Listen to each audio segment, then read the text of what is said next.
Hello everybody, it's been too long, I've missed you, and now that I'm back, I'd like you to meet someone. I'm Peter Kreeft, professor of philosophy at Boston College for Prager University. Da da da da da da da da da da whoosh. Ding ding ding ding ding ding ding ba ba ba ba ba boo. Da da da da da da da da da da da. Now, Prager University is not an accredited university that grants degrees. It is an online organization that puts out 5-minute videos. On their website, they boast, "Give us 5 minutes, we'll give you a semester." Yeah, I'm sure you will. I'm going to argue for the existence of God from the premise that moral good and evil really exist. Yeah, because that's worked so well for the past 2,000 years. They are not simply a matter of personal taste, not merely substitutes for I like and I don't like. All right, so far I agree. Is that all? Let's start then with a question about good and evil. Oh, you were just getting started. I'm sorry, that was rude of me. Please, go on. Where do good and evil come from? Atheists typically propose a few possibilities. Among these are evolution, reason, conscience, human nature, and utilitarianism. Well, ideas about what we ought or ought not do are ideas. They come from a mind. I'm guessing you're going to argue that that mind must be God, but I'll let you make your first points first. But first, a quick note. I should remind everyone in the audience that unconditional moral oughts, like you ought not kill people, simply do not exist. When Kreeft talks about moral oughts and moral laws, he's talking about things that don't exist. See my video, Consequences Are All That Matter. I will show you that none of these can be the ultimate source of morality. Why not from evolution? Well, because the theory of evolution is just a description of our biological history. It has no more to say about what we ought to do now than gravity says that we ought not fly airplanes. That's it. What about reasoning? Yes, please explain to me how moral statements are completely non-rational. You just ought not murder. For no reason, you just don't do it. Explain to me how that works. While reasoning is a powerful tool to help us discover and understand morality, it cannot be the source of morality. For example, criminals use reasoning to plan a murder, without their reason telling them that murder is wrong. Yeah, reasoning does not lead us to the conclusion that murder is unconditionally wrong. This is not because reason is insufficient, but it's because murder is not, in fact, unconditionally wrong. It's like trying to use a map to get to Narnia, and when you can't get there, you say, well, I guess the map is incomplete. No, you didn't get there because the destination doesn't exist. It's not that the map is insufficient. And was it reasoning or something higher than reasoning that led those Gentiles who risked their life to save Jews during the Holocaust? The answer is obvious. It was something higher than reasoning. But it was reasoning. The people who hid Jews were clearly willing to exchange their feelings of security for feelings of helping others and to avoid the feelings of guilt had they done nothing. It was simply a fair trade in their mind. Saying that reason didn't inform this decision is like saying that reason didn't inform my decision to trade in my old crappy car for a shiny new one worth more money. The answer is obvious. It was something higher than reasoning. Because risking one's life to save a stranger was a very unreasonable thing to do. Except it was a reasonable thing to do, as I just explained. I kind of feel like you're not listening to me. Nor can conscience alone be the source of morality. I agree. Let's move on.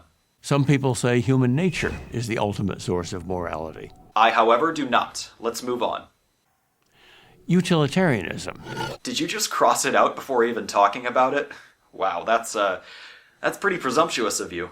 Utilitarianism is the claim that what is morally right is determined by whatever creates the greatest happiness for the greatest number. All right, we can work with this definition. This is an example of a rational ought, the only kind of normative statement that exists, as opposed to a moral ought. If your goal is to create the most happiness for the greatest number, then there are certain things that you ought to do. They objectively create the most happiness for the greatest number. But to return to our slavery example, if 90% of the people would get great benefit from enslaving the other 10%, would that make slavery right? According to utilitarianism, it would. So here's the thing. In the past, white people did benefit from slavery at the expense of the blacks. But it is possible for white people to get over not having slaves. It's not possible for black people to get over being slaves. According to utilitarianism, slavery is wrong because it only makes white people happy, whereas it is possible, by abolishing slavery, to make both white and black people happy. Slavery does not create the greatest happiness for the greatest number. I'm a white guy, but I'm not unhappy because I can't own slaves. Case in point. We've seen where morality can't come from. Now let's see where it does come from. Awesome! We get to see where something non-existent comes from! Hallelujah. Now I predicted that you were going to say that because morality is an idea, that it must come from a mind, and that mind must be God's mind. Transcendental argument. Am I right? What are moral laws? Unlike the laws of physics or the laws of mathematics, which tell us what is, the laws of morality tell us what ought to be. Exactly. Moral laws are normative statements about human behavior. But since morality doesn't exist physically, there are no moral or immoral atoms or cells or genes, its cause has to be something that exists apart from the physical world. That thing must therefore be above nature or supernatural. All right, I made a huge mistake. I'm really, really sorry. I made a really big mistake. I accidentally gave you way more credit than you deserve. That was my bad. I just assumed that you already knew that mind stuff, that ideas don't prove a supernatural realm of ideas. You're basically saying that because the brain can't account for ideas, there must be a supernatural account for ideas. There's a supernatural dimension to human existence, and God lives there too. How awesome is that? What a great argument. Why didn't I think of that before? Oh yeah, because it's stupid. Not only is it an argument from ignorance, it's just wrong. The brain can account for thoughts. You wouldn't say that a Word document isn't accounted for by my computer's hard drive. I mean, think about this. You know, you've got your thoughts and they all feel like, oh, this is kind of cool. And if you open up my brain to try and find, maybe the thought or the memory of my last vacation, you're not going to find it. You're just going to find a bunch of neural impulses. So it's like, oh, I guess the brain can't account for thoughts. But then if you rip out my computer's hard drive and look at it, you're not going to find my Word document I just opened. You're just going to find a bunch of ones and zeros. But we're not saying that, oh, the hard drive can't account for the Word document. There must be a supernatural computer dimension. The very existence of morality proves the existence of something beyond nature and beyond man. Just as a design suggests a designer. Oh man, just don't even go there. Holy crap, I can't believe you're doing this. Moral commands suggest a moral commander. Moral laws must come from a moral lawgiver. So how about physical laws? Do they have a physical lawgiver? No, we made them up to describe how the universe behaves. And we made up morality to describe how we think we ought to behave. Moral laws must come from a moral lawgiver. Well, that sounds pretty much like what we know as God. You hear that, boys and girls? It sounds like God. No, not his God, my God. So the consequence of this argument is that whenever you appeal to morality, you are appealing to God, whether you know it or not. Except when I don't appeal to God, which is somewhere between all the time and always, somewhere in there.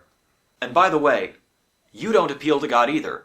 You appeal to whatever circumstances you wish to actualize in the future, just like the rest of us.